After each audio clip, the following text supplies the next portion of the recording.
আল্লাহ তারা আমার দলে আছে, আর যারা আমার অনুসরণ করে না, আমার অনুকরণ করে না,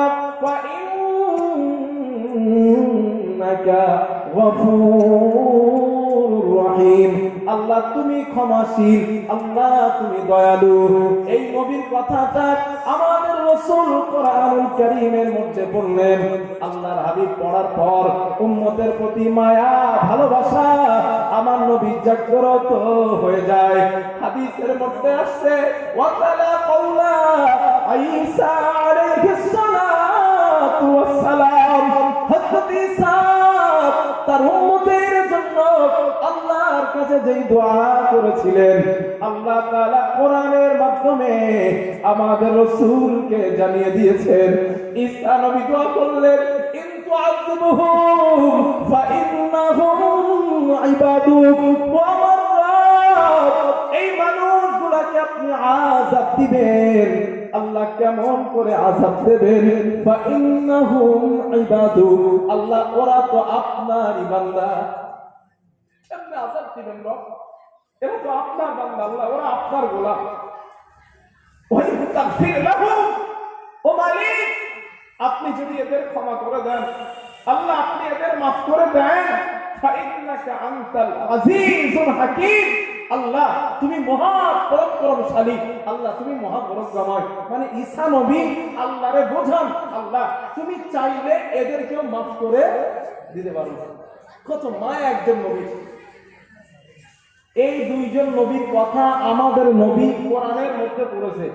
কথাটা কি বুঝে আসছে আপনাদের? এই দুইজন নবীর যে মায়া ছিল উম্মতের প্রতি, আমাদের রাসূল কোরআনে পড়েছে। এবার আমার নবীদের রিঅ্যাকশনটা দেখেন কি হয়।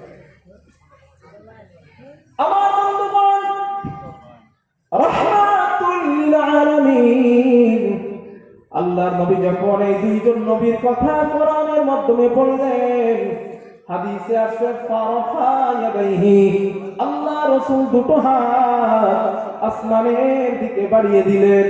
আল্লাহর নবী দুটো হাত উঁচা করে উম্মতের জন্য কান্না করা শুরু করলেন। আল্লাহর নবী কান্না করেন, আল্লাহুম্মা উম্মতি উম্মতি ফাবাতা, আল্লাহ আমার উম্মত নবীজি উম্মতি উম্মতি বলে কান্না করা শুরু করলেন। আল্লাহর নবী কাঁদেন, আল্লাহর রাসূলের কান্না দেখে আল্লাহ তাআলা ডাক দিলেন, ইয়া জিবরিল ইযহাব ইলা মুহাম্মদ, জিবরিল আমার নবীর কাছে যাও, ফাসালহুমা ইবকিকা, আমার নবীকে গিয়ে জিজ্ঞাসা করবা আমার নবী কেন কাঁদে, আমার রাসূল কেন কান্না করে। ও জিবরিল নবীর কাছে যাও। হযরত জিবরাইল আল্লাহর হাবিবের কাছে আসলেন, ফাসালা নবীজিকে প্রশ্ন করলেন, ইয়া রাসূলুল্লাহ আপনি কেন কান্না করেন, আপনার কান্না করার কারণ কি? আল্লাহর নবী বলেন, জিবরিল ইব্রাহিম নবীর উম্মতের জন্য কত মায়া, ঈসা নবীর উম্মতের জন্য কত মায়া, ফাকবারহু বিমা ক্বাল, আমি নবীজি আমার উম্মতের জন্য আল্লাহর কাছে দুটো হাত উঁচা করে কান্না করা শুরু করেছি। হযরত জিবরাইল বলেন, ইয়া রাসূলুল্লাহ আপনি কান্না করবেন না, আল্লাহ পাক আমাকে পাঠিয়েছে আপনার কান্নার কারণটা জানার জন্য। হযরত জিবরাইল আল্লাহর কাছে গেলেন, আল্লাহ আপনার হাবিব কান্না করে তার গুনাহগার উম্মতের মায়ায়। আল্লাহ জিবরাইলকে পাঠিয়ে দিলেন, জিবরিল আমার রাসূলের কাছে যাও, আমার হাবিবকে গিয়ে বলে দাও আমি আল্লাহ ইন্না সানুরদিকা ফি উম্মাতিকা ওয়ালা নাসুউ, ও জিবরিল আমি আল্লাহ আমার হাবিবের উম্মতের ব্যাপারে আমি আল্লাহ আমার রাসূলকে অসন্তুষ্ট করব না, আমি আল্লাহ সন্তুষ্ট সন্তুষ্ট করার ওয়াদা করলাম। নারে তাকবীর। ভালোবাসা কম না বেশি? জোরে বলেন। তো উচিত কি আমাদের ওই নবীরে ভালোবাসা, ঠিক না? হৃদয়ে, মুখে না অন্তর দিয়ে? জোরে বলেন, আরো জোরে বলেন। ভালোবাসতে রাজি আছে না ইনশাআল্লাহ? হাদিস নাম্বার 2, আমার নবী আমাদের কত ভালোবাসেন। ভাই আমি বোঝাতে পারছি তো আপনাদের ইনশাআল্লাহ? পিছনের ভাইরা বুঝতে পারছেন? আল্লাহর নবী বলেন, ক্বালা রাসূলুল্লাহ সাল্লাল্লাহু আলাইহি ওয়াসাল্লাম, রাসূলুল্লাহ সাল্লাল্লাহু আলাইহি ওয়াসাল্লাম বলেন, আল্লাহর নবী বলেন, লিকুল্লি নাবিয়্যিন দাওয়াতুন মুস্তাজাবা। আল্লাহর নবী বলেন, ও আমার সাহাবাদের দল, পৃথিবীর সমস্ত নবীকে আল্লাহ তাআলা স্পেশাল একটা দোয়া দিয়েছিলেন, স্পেশাল একটা দোয়া, যে দোয়াটা আমি নবী মুহাম্মদ আমাকে দেওয়া হয়েছিল। ও আমার সাহাবাদের দল, যে দোয়াটা করলে আমার আল্লাহ সাথে সাথে দোয়াটা কবুল করে নেন। আল্লাহর নবী বলেন, ওই দোয়াটা আদম নবী দুনিয়াতে বিপদে পড়েছেন, দুনিয়াতে দোয়াটা করে ফেলেছেন। মুসা নবী বিপদে পড়েছেন, ওই দোয়াটা মুসা নবী দুনিয়াতে করে ফেলেছেন। ঈসা নবী বিপদে পড়েছিলেন, ওই দোয়াটা দুনিয়ার জমিনে করে ফেলেছেন। ইব্রাহিম নবী বিপদে পড়েছেন, দুনিয়ার জমিনে স্পেশাল দোয়াটা করে ফেলেছেন। কিন্তু আবার আপনার নবী রাহমাতুল লিল আলামিন তাইফের ময়দানে রক্তাক্ত হলেন, রাসূল দোয়াটা করে দাও।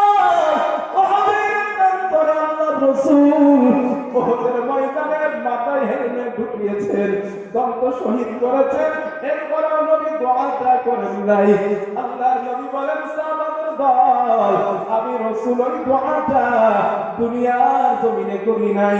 খন্দকের গর্ত খননের সময় আমি নবী খোদার যন্ত্রণায় পেটের উপরে পাথর চেপেছিলাম, এরপরে দোয়াটা আমি নবীজি দুনিয়ার জমিনে করি নাই। আম্মা জান আয়েশা জিজ্ঞাসা করেছিলেন, ইয়া রাসূলুল্লাহ, ওই দোয়াটা দুনিয়াতে কেন করেন নাই?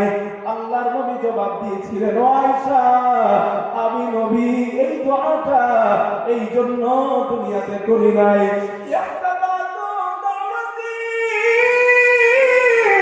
শাফাআতাল লিউম্মতি ইয়াউমাল কিয়ামাহ, কিয়ামতের দিন আমি রাসূল আমার গুনাহগার উম্মতরা যখন বিপদে পড়ে যাবে, আমি নবী আল্লাহরে বলবো, আল্লাহ যেই দোয়াটা আমাকে দুনিয়ায় দিয়েছিলেন ওই দোয়াটা দুনিয়াতে আমি করি নাই। আমার মালিক আমার দোয়া কবুল করে নিয়ে আমার উম্মতের ব্যাপারে আমাকে সুপারিশ করার অনুমতি দিয়ে দেয়। কি মায়া, কি মহব্বত, কি ভালোবাসা, কত মায়া হলে পরে পৃথিবীর অফারটা কিয়ামতের জন্য রেখে দেন। তিনি ভাবলেন, আমি যদি দোয়াটা দুনিয়াতে করে ফেলি আজ তো অফারটা শেষ হয়ে যাবে, না না না আমি করবো না, দোয়াটা থাক, কিয়ামতের দিন আমার উম্মত যখন বিপদে পড়ে যাবে আমি রাসূল ওই দোয়াটা আল্লাহর কাছে বলবো, আল্লাহ আমার দোয়া কবুল করে নেন। ও বাবা, আজ কবুল করে আমার উম্মতের ব্যাপারে আমাদের সুপারিশ করার অনুমতি দেন। কত ভালোবাসা, ও যুবক, কত ভালোবাসতেন সেই মানুষটা আমাদের। আর ভালোবাসার প্রতিদান কি দিলাম? নামাজ ছেড়ে দিয়ে, অন্যায় কথা বলে, মিথ্যা বলে, চুগলখড়ি করে, হারাম খেয়ে ইত্যাদি অন্যায়ের সঙ্গে যুক্ত থেকে আমরা নবীর ভালোবাসার প্রতিদান দিলাম। ঠিক কিনা বলেন? জোরে বলেন। তিনি চায় আমরা জাহান্নাম থেকে বাঁচি। হাদিস নাম্বার 3, মন দিয়ে শোনেন ভাই, কথা বলেন।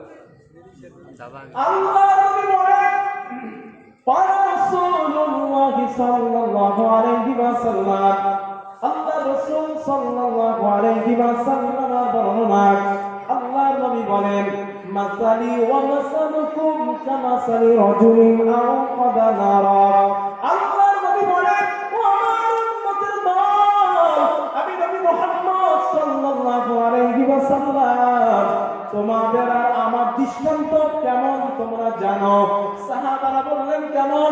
আল্লাহর নবী বলেন, কোন একজন মানুষ দুনিয়ার কোন একটা জায়গায় আগুন প্রজ্বলিত করেছে, আগুন জ্বালিয়েছে, ফাজাআলাল জানাদিব ওয়াল ফারাশু ইয়ালকাউনা ফিহা, ফড়িংয়ের পতঙ্গগুলা ওই আগুনের মধ্যে একের পর এক পড়ে যায়, একের পর এক ঝাঁপ দেয়। আল্লাহর নবী বলেন, ওই মানুষটা ফড়িংয়ের পতঙ্গগুলারে আগুনে পড়া থেকে বাঁচাতে চায়, হাত দিয়ে বাঁচাতে চায়। রাহমাতুল লিল আলামিন বলেন, ওই মানুষটা তো একজন, কতজন ফড়িংয়ের পতঙ্গগুলারে বাঁচাবে? আমার নবী বলেন, এরপরেও ঠেকানোর পরেও অনেক ফড়িংয়ের পতঙ্গ আগুনের মধ্যে পড়ে যায়। যাওয়াটা তো স্বাভাবিক, ঠিক না? একা মানুষ কতজনকে ঠেকাবে?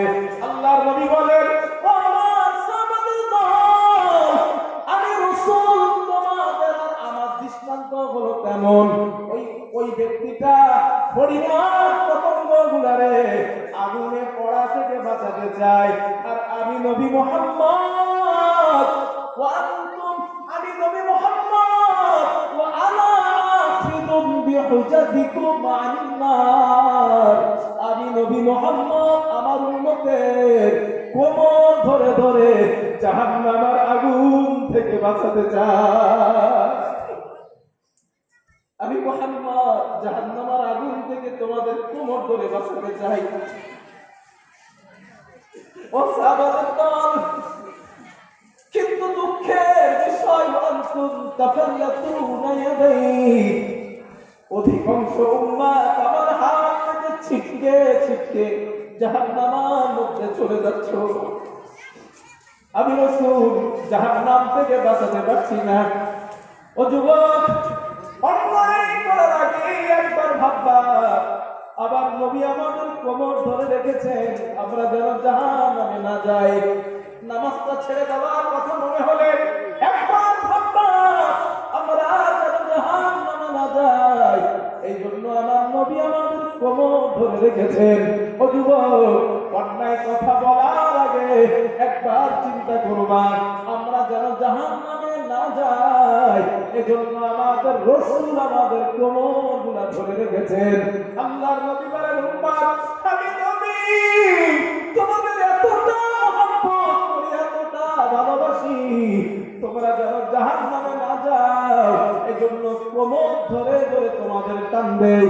আল্লাহ রাসূলের ভালোবাসার দাম আল্লাহ আমাদের দেওয়ার তৌফিক দেন, বলেন আমিন। আরো জোরে বলেন আমিন। হাদিস নাম্বার 4, আন আয়েশা সিদ্দিকা রাদিয়াল্লাহু তাআলা আনহা قالت, আম্মা জান আয়েশা সিদ্দিকা রাদিয়াল্লাহু তাআলা আনহার বর্ণনা, তিনি বলেন, আমি মাঝে মাঝে রাইতু ইলান নবী সাল্লাল্লাহু আলাইহি ওয়াসাল্লাম ফিবা নাফসি, আমি নবীজিকে মাঝে মাঝে দেখতাম, আমার নবীর মেজাজটা অনেক ভালো, আমার নবীর মুডটা অনেক ভালো। আম্মা জান আয়েশা বলেন, আমি নবীজির কাছে চলে গেলাম, আল্লাহর নবীর কাছে গিয়ে বললাম, ইয়া রাসূলুল্লাহ,